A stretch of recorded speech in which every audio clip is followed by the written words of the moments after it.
자, 여러분 반갑습니다. 경찰학습니다. 경찰교육 총론 핵심 요약, 이번에는 18번째 경찰 인사 이론부터 살펴보도록 하겠습니다. 자, 우리 이제 경찰 인사 이론은 정실주의, 역관제, 실적제, 직업공무원제 이 네 가지를 이해하는 것이 핵심이다라고 얘기를 합니다. 정실주의는 패트런니지, 역관제, 스포일 시스템, 실적제, 메리트 시스템, 직업공무원제, 커리어 시스템 이렇게 얘기를 합니다. 자, 먼저 정실주의하고 역관제를 먼저 구별합니다. 그리고 이제 역관제하고 실적제는 미국에서 나왔습니다. 그리고 직업공무원제는 대륙, 특히 독일이다 이렇게 보시면 됩니다. 자, 정실주의는 영국입니다. 자, 영국에서는 우리가 이제 정실주의 역관제와 구별할 때 정당인에게 충성하느냐 아니면 정당에 충성을 다하느냐 이걸 가지고 일단 구별을 합니다. 자, 그러면 우리가 이제 정실주의라고 했을 때는 영국의 귀족 시스템을 생각하면 됩니다. 영국의 지금 엘리자베스 2세 여왕이 자기에게 충성을 다하면 자작, 후작, 남작, 공작 이렇게 해가지고 자기를 막 수혈을 합니다. 그럼 제가 굉장히 기분이 좋겠죠.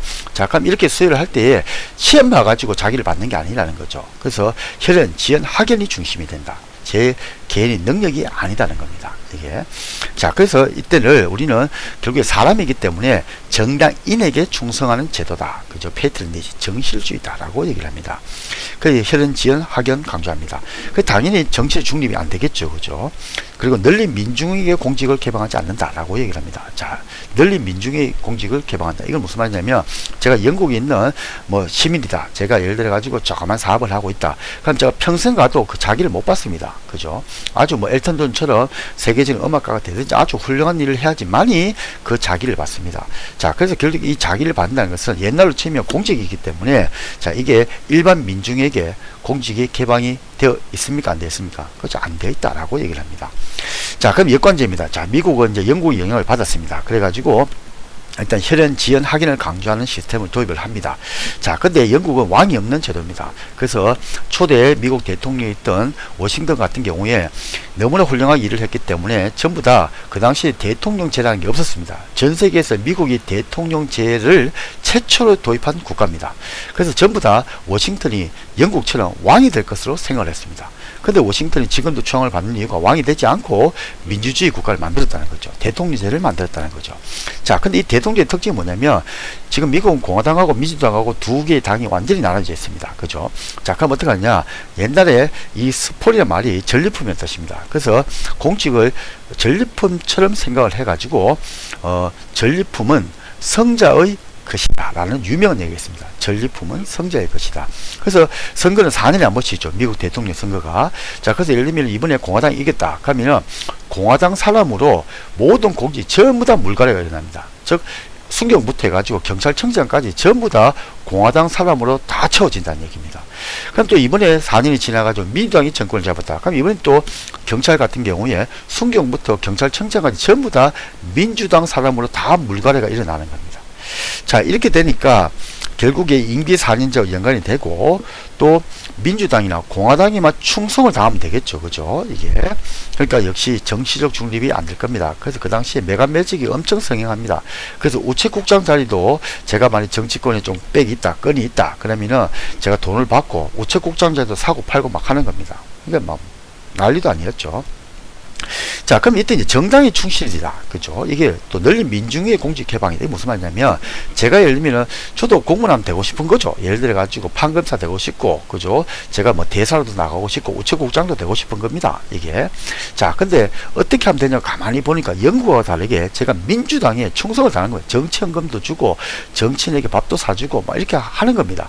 그때 우리 민주당이 정권을 딱 잡으니까 제한테까지 자리가 막 오는 겁니다. 이게. 그래서 제가 어느 날 갑자기 공무원이 되는 겁니다. 이게. 자, 그래서 널리 민중에게 어떻게 합니까? 공직이 개방됩니까? 안 됩니까? 되는 거죠. 왜냐하면 제가 공화당이 됐든 민주당이 됐든 거기 충성만 다하면 되니까. 그죠? 자, 그래서 정당에 충실한 제도다. 사람이 아니다. 정당이 민주당이냐, 공화당이냐. 그죠? 자, 그래서 이제 널리 민족 공격했다. 그래서 미국의 역관제 같은 경우에 지금도 있습니다. 우리나라도 있고, 그 우리나라 같은 경우 나라가 좀 사이즈가 작으니까 우리나라는 대통령이 시험 안 보고, 즉 역관제나 정실주의 핵심이 뭐냐면 시험을 안 본다는 겁니다. 공무원 시험을 안 본다는 겁니다. 근데 누구에게 충성만 다하고 아니면 정당에 충성만 다하고 그러면 제가 공무원이 될 수 있다. 자, 그래서 우리나라 같은 경우는 한 몇백 개 정도밖에 안 되는데 미국 여권제 같은 대통령 임명권을 가진 공직이 무려 4,000개가 넘는다라고 얘기합니다. 그 4,000개 자리를 제가 그냥 제 마음대로 줄 수 있다는 얘기입니다. 그래서 미국은 특히 여권제가 아직도 있는데 그 중에 심한 게 뭐냐면 각국의 대사입니다. 대사를 보낼 때, 영국 대사를 보낼 때 그 자기에게 정치연금 많이 되고 자기가 아주 친한 친구를 그냥 직업 외교관도 아닌데 그냥 영국 대사로 보내버립니다. 이게. 자, 그런 게 여권제다. 이게. 자, 근데 이제 여권제하고 이번에는 실적제하고 구별을 합니다. 자, 이제 신속한 정책 집행이 있느냐, 국민에 대한 책임이 있느냐, 이걸 가지고, 메리트 시스템, 실적제하고 스포일 시스템, 여권제를 구별합니다. 자, 여권제를 보십시오. 제가 대통령이 됐다. 그럼 제가 지금, 인사를 합니다. 어떻게 하냐, KBS 사장, 광물공사상, 뭐 공공기업, 공기업, 그죠? 거기 사정을 제가 뭐 주택공사, 그죠? 뭐 농협, 뭐 그런 데를 막 싹 우리 편으로 다 보내버립니다. 제게 충성을 다한 사람에게, 이게. 그걸 보내니까 그 사람이 예를 들면 KBS 사장으로 갔다. 그죠? 자, 그럼 어떡합니까? 자기가 또 인사를 하겠죠. 그럼 그 또 인사의 덕을 본 사람, 예를 들면 부장은 또 어떡합니까? 그 또 밑에 대리급, 과장급에 인사를 또 하겠죠. 그죠? 이렇게 되니까 대통령 한 명이 바뀌면 나라의 분위기가 완전히 바뀌어버립니다. 근데 이게 장점이 뭐냐면, 자, 우리 이번에 4대강 합시다. 그러면 전부 다 맞습니다 하고 4대강으로 가는 겁니다. 이게. 왜냐? 같은 뜻을 가진 사람이 모였거든요. 이른바 코드가 맞는 사람이 모였기 때문에 아주 신속하게 정책 집행이 일어납니다. 또 이번에 우리 창조경제 합시다. 그럼 또 창조경제 쫙 가는 겁니다. 이게. 또 아니 이번에 우리 혁신경제 합시다. 우리 예를 들면 태양광 전지로 갑시다. 그럼 뭐 같은 뜻이 모였기 때문에 신재생 에너지로 갑시다. 하면 쫙 가는 겁니다. 그래서 신속한 정책 집행이 굉장히 장점입니다. 자, 근데 실적제는 뭐냐면 방금처럼 여권제 폐단이 너무나 많기 때문에 미국에서 펜들턴 법을 제정을 해가지고 이제 우리도 그런 혈연, 지연, 학연 말고 공무원을 시험을 통해서 뽑자 이렇게 한 것이 실적제입니다. 이게 펜들턴 법에 의해 가지고. 자, 그래서 제가 예를 들면 경찰관이 제 힘으로 제 실력으로 경찰이 된 겁니다. 근데 내가 무슨 남에게 아쉬울 필요도 없고 남에게 아부할 이유도 없다는 거죠. 이게. 물론 이제 현실적으로 있지만 이제 제도상으로는. 자, 그러니까 제 입장에서는 누가 4대강 합시다. 전 환경 파괴한테 그걸 왜 합니까? 이런 생각을 가질 수 있다는 거죠. 그래서 신속한 정책 집행이 안 되더라는 거죠. 자, 그다음 국민에 대한 책임. 우리는 이제 4년마다 선거를 통해서 막 바뀌고 있죠. 그죠? 민주당이 들어서고 공화당이 들어서고. 자, 그런데 그 공약이라는 걸 내세우게 됩니다. 정치들 항상 공약을 내세우게 됩니다. 그죠? 그래서 이번에 예를 들면 마산에 인공섬을 갖다가 우리가 개발하겠습니다. 우리 공약을 했다. 거기에 예를 들면 아파트 단지를 짓겠습니다. 아니면 뭐 오페라 하우스를 건축하겠습니다.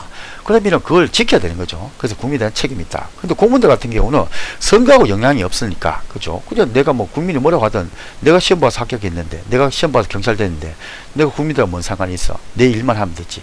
법에서 부여한 내 직무만 하면 되지. 뭐 이렇게 한다는 거죠. 그래서 국민에 대한 책임이 약하다. 자, 그 다음에 이제 실적제하고 직업공무원제를 이제 구별을 합니다. 자, 그러면은 가장 큰 것이 기획균등과 신분보장이냐 이렇게 얘기를 합니다. 자, 그럼 이건 이제 기획균등, 신분보장. 자, 이거는 뭐냐 그러면 일단 실적자하고 직업군을 둘 다 시험을 봐서 들어왔습니다. 이게. 자, 그런데 미국 같은 경우에 예를 들면 제가 변호사다. 근데 해보니까 내가 검사하면 할까? 검사로 갑니다. 자, 검사해보니까 판사로 가볼까? 또 판사 갑니다. 근데 판사다가 돈 좀 벌어야겠다. 변호사로 옵니다. 그 법조 3년이에요. 세 가지 바뀌라고 하는데 법조 3년. 근데 이 세 가지 바뀌고 서로서로 왔다 갔다 합니다. 이게. 그래서 또 예를 들면 제가 미국 같은 경우에 제가 무슨 뭐 국무부 장관, 국방부 장관을 했다. 그러면은 정권이 바뀌고 난 다음에 일종의 컨설팅 회사에 거기서 또 근무하다가 또 우리 민주당이 정권 잡으면 또 제가 또 장관을 막 갑니다. 그래서 거기 같은 경우는 무슨 이제 컨설팅 회사에서 장관을 몇 명 배출했냐 이게 굉장히 큰 자랑거리입니다. 그래서 왔다 갔다 하는 것이 굉장히 좀 자유롭다는 거죠. 이게 뭐냐 기획균등이다 라고 얘기를 합니다. 근데 우리는 어떡합니까? 예를 들면 우리는 생애적입니다. 그죠? 한번 경찰이 되면 퇴직할 때까지 경찰 하는 것을 예정하고 있습니다. 바꾸지 않습니다. 그죠? 남이 들은 것도 반대합니다. 그죠? 자, 그래서 우리는 기획균등이 약하다. 그 신분보장. 그죠? 아까 들어가고 나오고 하니까 실적자하고 직업공무원자하고 비교를 했을 때는 직업공무원자가 굉장히 신분보장이 강하다. 왜냐? 생애직이라고 하는데 공직을 일생의 보람된 직장으로 간주를 합니다. 소방으로 가면 우리는 퇴직할 때까지 소방, 교정으로 가면 퇴직할 때까지 교정, 경찰로 왔다 그럼 퇴직할 때까지 경찰, 그죠? 생애직입니다. 안 바꾼다는 얘기죠, 이게. 그래서 신분보장이 굉장히 강하다. 근데 실질적 같은 경우는 알죠? 그, you are fire. 그럼 바로 뭐, 잘리는 겁니다. 그죠? 자, 그래서 신분보장이 좀 약하다, 상대적으로. 그 실적제하고 이제 지급공무원이 둘 다 시험을 봐서 왔기 때문에 정치적 중립은 당연히 같이 될 거다. 그죠? 자, 그 다음에 이제 실적제는 이제 역관제하고 실적제는 미국의 제도고 지급공무제는 대륙이다. 그죠? 이렇게 보시면 됩니다. 자, 그 다음에 이제 직유분리제와 이제 계급제를 구별합니다. 그죠? 직유분리제, 계급제는 이제 발전은, 계급제는 대륙, 중심은 인간, 그죠? 인사배치 내부, 융통적이고 신축적이다. 그죠? 그리고 추금 방식은 이제 외부다. 그죠? 직유분리제는 미국이고 직무중심이고 비융통적이고 비신축적이다. 그죠? 그 추금 방식은 개방적이다. 그죠? 그 직유분리제는 동일 직종이 동일 임금이다. 보수에 합리하다. 그죠? 우리나라는 계급제를 원칙으로 하고 직유분리제가 가미되어 있다. 이렇게 얘기합니다. 자, 그럼 이게 무슨 말이냐? 예를 들면은 제가 이제 정부과에서 한 20년 동안 근무를 해가지고 드디어 저도 이제 과장이 됐습니다. 계장에서. 자, 근데 이제 경찰서장이 보니까 지금 정부 과장이 지금 있어요. 발령받은 지가 한 달밖에 안 됐습니다. 근데 계장이 지금 승진해가지고 경정이 됐는데 보낼 데가 없는 거예요. 그래서 보니까 마치 수사과장 자리가 비은 겁니다. 그래서 바로 보냅니다. 김 과장, 이번에 이제 수사과장 해라. 어떻습니까? 굉장히 인사 배치가 내부에서 그러면 융통적이고 신축적이죠. 바로 보낼 수 있으니까. 자, 근데 이제 저는 이렇게 얘기합니다. 아니, 근데 서장님, 제가 지금 20년 동안 정보만 해가지고 저는 지금 형법, 형소법 다 까먹었습니다. 하나도 모릅니다, 지금. 그 20년 동안 지금 수사를 해본 적이 없는데 제가 어떻게 수사 과정이 됩니까? 이렇게 얘기를 한다는 거죠. 그럼 이제 서장이 뭐라고 합니까? 그러니까 김과장, 내가 네 사정도 아는데 근데 지금 자리가 없다. 자리가 없다. 그래서 어쩔 수 없지. 네가 그걸 가야 된다. 그래서 한 6개월 고생해라. 뭐 이렇게 한다는 거죠. 그러니까 뭡니까? 그 사람이 그 일을 할 수 있느냐 없느냐는 상관없이 인간 중심이고, 그죠? 그리고 굉장히 내부 충원 방식이 어떻게 합니까? 신축적으로 막 보낸다는 거죠. 이게. 자, 그 다음 또 그렇게 됐을 때 제가 또 예를 들면은 서장 자리를 노리고 있는데 갑자기 외부에서 개방형으로 저 같은 교수가 들어온다. 그걸 좋아하겠습니까? 안 좋아하겠죠. 이 내 자리인데 내가 20년 동안 이 자리만 보고 달려왔는데, 그렇죠? 그래서 충원 방식 외부도 폐쇄적이다. 그럼 미국은 어떻게 하냐? 이렇게 합니다. 예를 들어 가지고 제가 이제 수사과에 간다. 그럼 수사과에서 자, 알겠습니다. 뭐 오시는 거는 뭐 맞지는 않는데, 자, 일단 수사 경험이 있습니까? 없습니다. 아, 그래요? 그럼 혹시 수사에 대해 가지고 무슨 공부한 학위 같은 거 있습니까? 석사 박사 있습니까? 없습니다. 아, 그래요? 그럼 혹시 수사에 관련해 가지고 뭐 관련되는 자격증이 있습니까? 뭐 변호사 자격증 뭐 이런 거 없습니다. 그러면은 우리 못 받습니다. 아니, 지금 수사에 대해서 아무것도 모르는 사람 우리가 어떻게 받습니까? 이 사람 직무를 할 수가 없습니다. 라고 하는 것이 직위분리제입니다. 그러니까 그 사람이 계급이 높더라도 사이버 범죄라든지 과학수사라든지 이런 거 오게 되면 못 간다는 얘기죠. 이게. 그래서 어떻게 합니까? 비융통적이고 비신축적이다 라고 얘기를 합니다. 자, 그 다음 지금은 굉장히 개방적이다. 그죠? 외부에서 바로 들어오고 나가올 수 있다. 그죠? 우리 개방형 임용 공무원 이런 거 있죠. 우리도 가미돼 있는데 아직은 그냥 신용만 하고 있다. 이렇게 봅니다. 그래서 우리나라는 계급제를 원칙으로 하고 있고 직유분리제를 가미하고 있다 라고 얘기를 합니다. 자, 그 다음에 우리 경찰 인사관리기관은 크게 봤을 때 경찰공무원 인사위원회, 경찰공무원 성진심사위원회, 여기는 중앙성진심사위원회, 보통성진심사위원회 계급에 따라 가지고, 그다음 경찰공무원 징계위원회, 또 중앙징계위원회, 보통징계위원회, 이것 역시 계급에 따라 가지고, 그죠? 그다음 소송심사위원회, 고통심사위원회 있다, 그죠? 그래서 여러분들이 큰 틀에서 경찰 인사기관은 굉장히 복잡한데 이렇게 5가지가 있다, 이렇게 보시면 됩니다. 이게 그 디테일한 부분은 여러분들이 어렵지 않으니까 뭐 보시면 될 것 같습니다. 자, 이제 마지막으로 경찰 예산관리입니다. 자, 경찰은 1월 30일까지 사업계획서를 제출합니다. 그럼 기획재정부는 뭐라고 하냐면 너희들이 원하는 대로 다 한번 사업계획서를 가져와 봐라, 이렇게 하는 겁니다. 자, 그리고 난 다음에 이제 오게 되면 이제 기획재정부는 예산 편성 지침을 시달합니다. 자, 신규 사업 억제다. 경찰은 원래는 경찰서 신축을 했는데 안 된다. 신규 사업 억제다.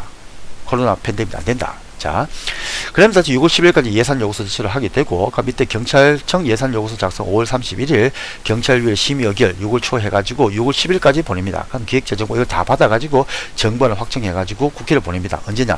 회계연도 개시 90일 전까지. 그리고 10월 2일입니다. 일반적으로. 그럼 국회에서는 회계연도 개시 30일 전까지, 즉 12월 2일입니다. 그때까지 확정을 하게 된다. 그러면 그것이 본 예산이다. 우리 경찰의 예산이다. 그래서 수정 예산은 예산 확정 전이고 추가 경제는 예산 확정 후다. 그죠? 준 예산은 예산 불성립시를 전제를 하고 있다. 그래서 우리 헌법 제54조 2항을 보면 정부는 회계연도마다 예산을 편성하고 회계연도 개시 90일 전까지 국회 제출, 회계연도 개시 30일 전까지 이를 의결해야 된다라고 되어 있습니다. 자, 고생 많았습니다.